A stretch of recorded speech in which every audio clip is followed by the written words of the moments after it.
حدیث شریف کې راځي چې کم سړي پنسي ښکته د ګیټو نه نو دا په جهنم کې. زما دوه مسلې دي.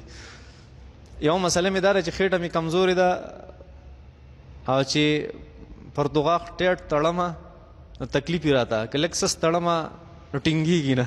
هغه د بنګړو بار دی. نو زه به په دې باندې ګناهګارېږم. او دویمه مسله مې دا ده چې دا پرتوک چوتول دا سره په مانځه کې پکاري که نه هر وخت کې پرتوک چوت ساتل پکاري د ګیټو نه. دویمه مسله دا ده چې یاره ته وایې زما خېټه کمزورې ده نو شریعت ته دې اجازت ورکوي. ښه نبي کریم صلی الله بخاري شریف کې روایت دی. کوم ځای کې؟ په بخاري شریف کې. کیدای شي دا حدیث چېرته تاسو نه یې اورېدلی، پهله ځل درته وایم. بخاري شریف کې روایت دی د حضرت ابوبکر صدیق رضی الله تعالی عنه خېټه کمزورې وه.